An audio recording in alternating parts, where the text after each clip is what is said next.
Fellas, week 2 in the books. How did we get here so fast? Great week across the league. Some really high scores, some really low scores, some great matchups, some not so great matchups. Um, we'll dive into it, as we always do. Steele has opted to not send a winner of the week video. He said, quote, pass. And I said, what? He said, yeah, I'm a pass. And then I said, is there a reason why? And he said, don't really like doing it, if I'm honest. So that was a little bit of a bummer. But let's just hope he doesn't win anymore, so we get some fun videos from the folks. With that being said, Steele was the highest scorer, dropped 186. I was the next highest, 176. On the other end of the spectrum, we have Derek again, lowest score again. Derek, what do you got to say this week? All right, guys, quick video today. Forget everything I said last week. Team is a disaster. This is bad, real bad. We're blowing it up.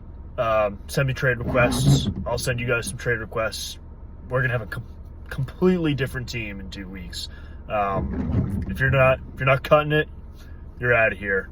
Good luck. Hopefully you have some fight playing for another team in this league, because you're not gonna be playing for mine any longer. But yeah, it's bad. It's real bad.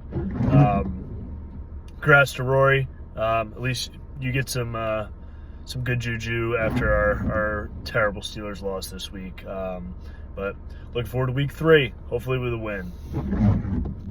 Yes, please have mercy. And I did think that game was over. He needed 25 points from Genty and Omar and Hampton combined. He only got 9. Aaron Jones on IR too. Derek's team is looking very rough. Very, very, very rough. I will lowball him for some players. Maybe take some scraps. But there's not a lot of talent right now that we're seeing. That's what happens if you go all in on some rookies. It might take a little bit for them to get going. And by then your season might be over and you might be getting ready to learn beer mile. So Derek loses by a score of 100-91. We'll get into his matchup like we always do. But we'll go in order. My predictions, yes. How did I do last week? I went 4-1. As you can see here, only game I got wrong was Chase and Gilliam. So we're doing all right. I'm 0-2 on Chase and Gilliam games, 2-0 on Caleb, myself, Roy, Derek, 1-1 on the rest of you guys. So let's get into it. First matchup, we had Benny D and Steele. Ben had a great week, 142, top 3 in scoring. Very unfortunate with the matchup. Truthfully, I'm quite irked at Steele right now, so I'm not going to say too much about his team because I'm pretty annoyed. But on Ben's side of the matchup, he does lose Burrow for the season. Ben does always try and draft Burrow, so that is a bummer for him. But it's a good thing he's got 3 quarterbacks on the bench. Actually, funny enough, Ben drafted 4 quarterbacks. 3 of them are currently injured, with Burrow, Purdy, and JJ. So Herbert is the last man standing. That'll be the guy he's going with unless he picks someone up off the waivers. Led in scoring by Amon-Ra, 40 points. Chuba with 18, Josh Jacobs with 14, Waddle with 17, ETN with 17. So very, very good week from Ben. Just unfortunate that he played Steele, who had a bunch of guys score 20, Devontae, Aubrey, Javonte, JT, and Lamar. And that's all Steele gets from me. We'll move on to our next matchup. Second matchup, our toilet bowl matchup of last week. Najee Nation, after being the league's leading scorer last week, was the league's second lowest scorer, only beating Derek, and that's who he happened to play this week. Final score 100-91. I did think the game was over before it was, because again, Derek needed 25 points between his first and third round picks, and he did not get that. He got 9. On Rory's side of the matchup, we had Puka with 27% of his points. The Broncos D with -5. That was tough. I had them in another league. Not great. Zay Flowers with 14. James Conner with 12. Saquon with 17. Josh Allen with a pretty bad week. The Bills just really didn't need him in the second half, honestly. 11 points. Jake Bates with 9. And then Hawk and Cortland Sutton with 2 and 1 point, respectively. Cortland Sutton, that's cause for concern. Troy Franklin looks to be breaking out, maybe. We'll see. Maybe Cortland Sutton, his value takes a little bit of a hit. That would not be good for Najee Nation. But he does have his GOAT, Calvin Austin III, who did have 3 points to go with his namesake on the bench this last week. Derek, 20 points from Bo Nix, 14 from the kicker, 16 from Kamara. No one else broke double digits. Steelers do with 4. Aaron Jones on IR. That is very tough for Derek, who's already lacking a lot of depth. Scary Terry has yet to get it going. BTJ legitimately is terrified of all of the balls that Trevor Lawrence throws. He is just so scared he's going to get hit super hard. I don't know if you guys saw the clip of him in the end zone literally shying away from grabbing the ball. That was pretty wild. Genty, I think he will be good, but he's getting hit behind the line every single time he touches the ball. He's got no room to make any moves. And Omarion Hampton, that's been a pretty big disappointment. He had 3 points. Really probably should have been 1. He had that fumble at the end of the game. I didn't stay up to watch it because it ended at 2 in the morning. I hope there's only one more time they have that this year. I hope they never do that again after this year. And Laporta with 5 points. So, tough one for Derek. You already saw him talk this week, but back-to-back loser of the week videos, and it does not look like that's going to be changing anytime soon with Aaron Jones hitting IR. Forgot to do the standings before that. Steele first place, one of 3 2-0 teams. Highest scorer Ben drops to 7th. Rory sitting at 3rd, also 2-0, and then Derek, one of 2 0-2 teams sitting in last place. We have this matchup here, Caleb and Ford. Ford takes home the win, 128-118. So Ford gets in the win column. Caleb, one of 3 teams winless. Is that true? I don't really know with the tie. It's messing me up. There's a bunch of teams that are winless. It's all the ties has really messed me up. Anyway, Caleb and Ford. Ford 128-118 gets the win. Jaden Daniels though, a little banged up. He is questionable going into this week. That's going to be tough. That's going to be tough if Ford is down him. Bijan is his best player and the best running back in fantasy football for sure. Swift with 14, he found his way to the end zone. T. Higgins, value might take a little bit of a hit with Burrow being out. Brock Bowers didn't have a great week from his standards, only 8 points. Ricky P. only with 9. Keon Coleman only with 5. Ravens defense with 15. Jake Elliott with 12. So the defense and the special teams is really the difference maker here for this matchup. Caleb with a combined 12 points. Ford with a combined 27 points. That's the difference right there. That's quick maths for you. I was a finance major and a BIT major, so that's business school. That's Pamplin for you. Caleb, 118. Not enough to get it done this week.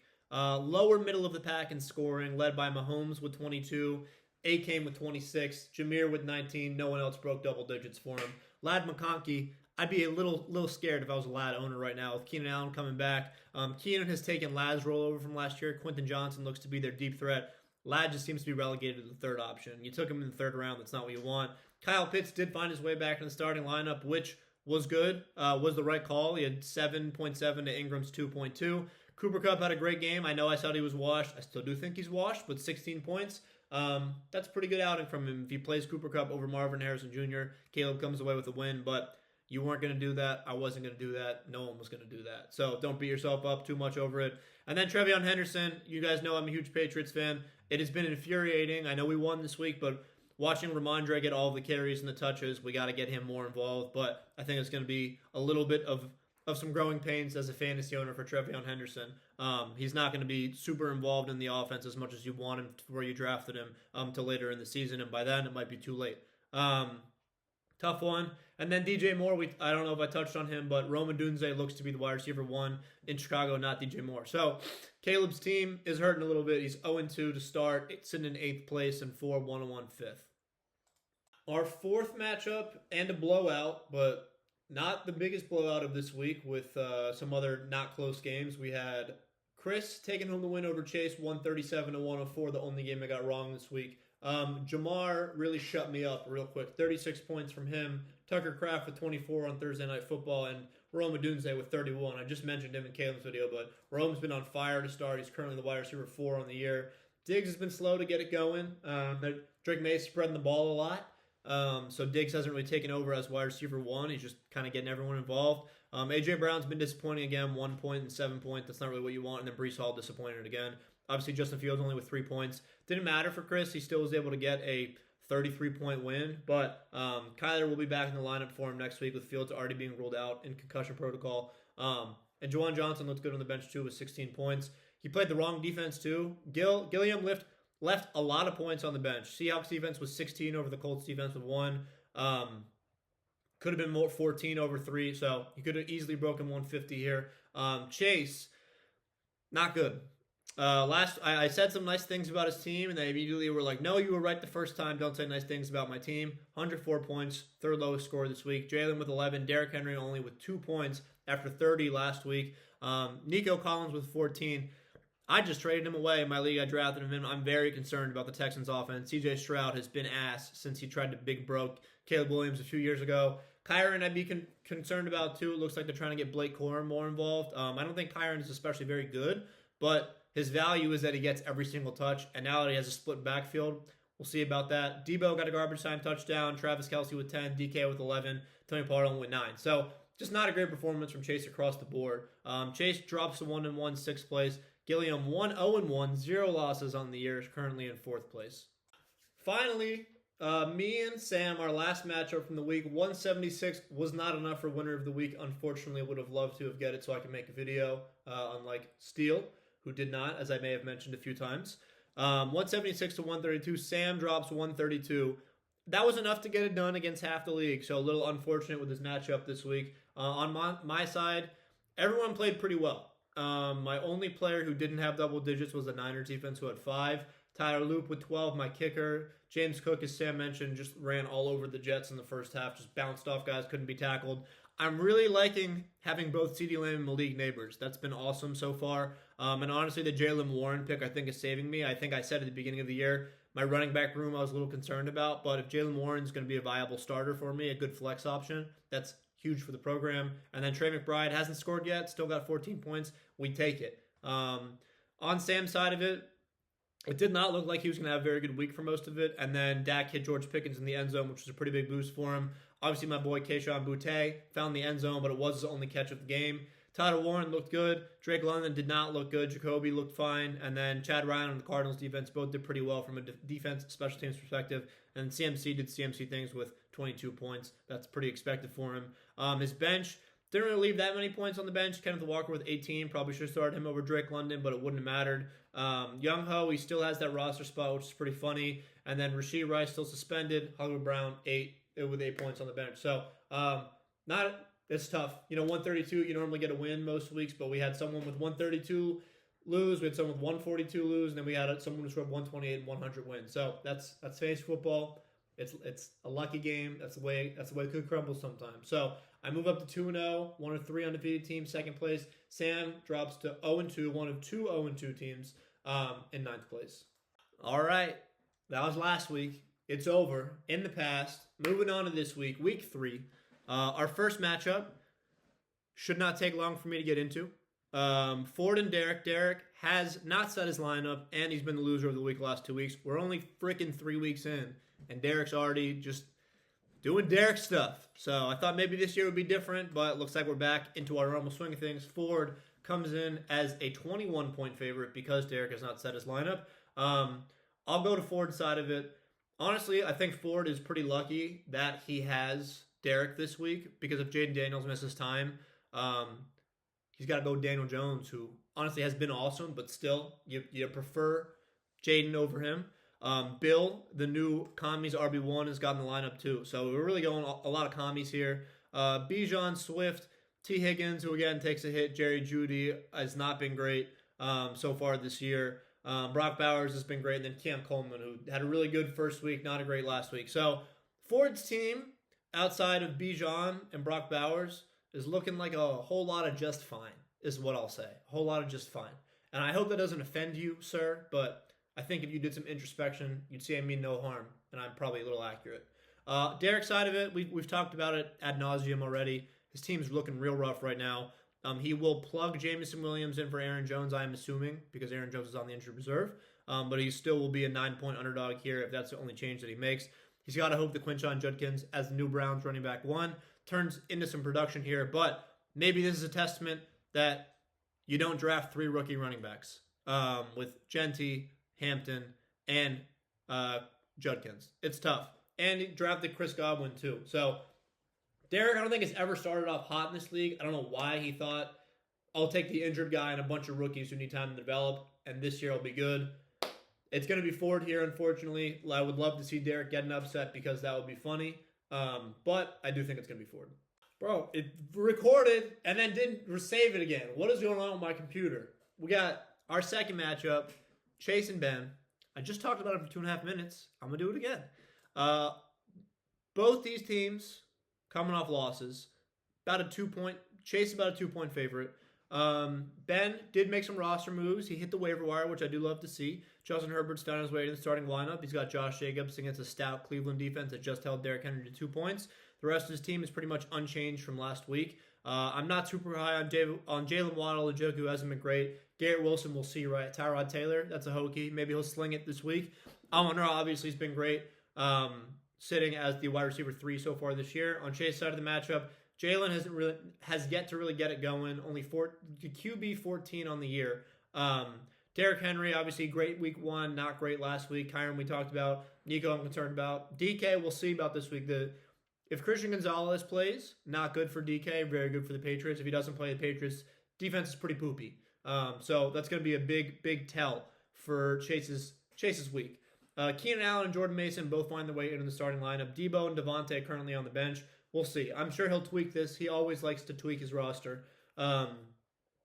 But Jordan Mason, that's a huge get for Chase. With Aaron Jones going down, Jordan Mason was a very good running back last season as the bell cow in San Francisco. He will prove to be very good again this year, even with Carson Wentz at the helm. So, it's tough. It's tough. This is a tough matchup. I just deliberated on my recording that didn't work, so I won't walk you through the thought process again. But I did end up with Ben. Ben scored 140 last week. Chase scored 100. Let's go, Ben. Let's go, Benny D. Matchup 3. We got 0-2 Sam, and I know it pains him that he has the same record as Derek. Versus 2-0 Rory. Sam comes in at a 2-point favorite, and I will say I give Sam some shtick. The trades he made, I objectively think were not very good trades, but he's right. It's not really the reason why they have the records that they have. He's gotten a little unlucky with the schedule, and yeah. I mean, Steele also drafted pretty well with Javonte at the end. That was a big hit. I'll get into that more during their matchup, but I will say, Sam, you're a good sport.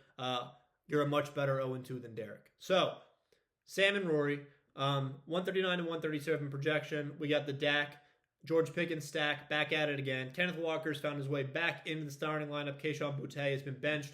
He's still rostering Koo. I don't know why. I think literally just because he loves him. Jacoby, Tyler Warren did not practice today, so that's going to be something to monitor. I hope he's okay because he's been really good so far through 2 weeks. Chase Brown maybe gets a little bit of a ding with Burrow out, but I think he'll be okay.